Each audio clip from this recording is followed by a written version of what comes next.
Selamat siang Indonesia. Anda menyaksikan seputar Bali terkini pukul 11 WITA bersama saya Agung Mia. Perhimpunan Usaha Taman Rekreasi Indonesia Putri Bali berkomitmen mendukung pengembangan pariwisata Bali ke depan. Upaya tersebut dilakukan dengan memberikan stimulus atau dukungan berupa standarisasi daya tarik wisata Bali sehingga pengelolaannya bisa lebih profesional dan berkualitas.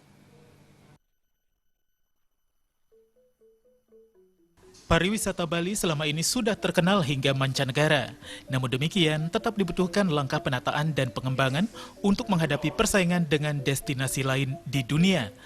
Perhimpunan Usaha Taman Rekreasi Indonesia Putri Bali siap bekerja sama dengan pemerintah daerah dan asosiasi pariwisata lainnya untuk ikut membina dan memberikan stimulus kepada daya tarik wisata DTW seperti membuat standarisasi termasuk standar pelayanan.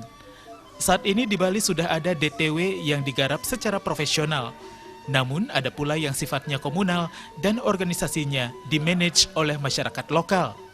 DTW inilah perlu dibina agar pengelolaannya bisa lebih profesional dan berkualitas.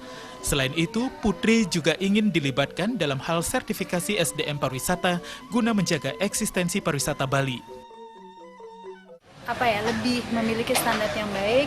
Jadi kedepannya kita ingin melakukan beberapa kegiatan yang menstimulasi standarisasi.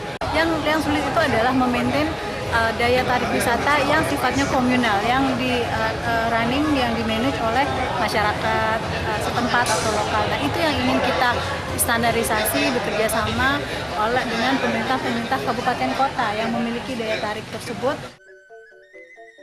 Ditegaskan, upaya ini bukan berarti membuat peraturan baru, namun justru merangsang kesadaran pelaku usaha wisata untuk berbenah. Darmawan Bali TV. Sekian seputar Bali terkini kali ini. Terima kasih untuk perhatian Anda. Salam Indonesia.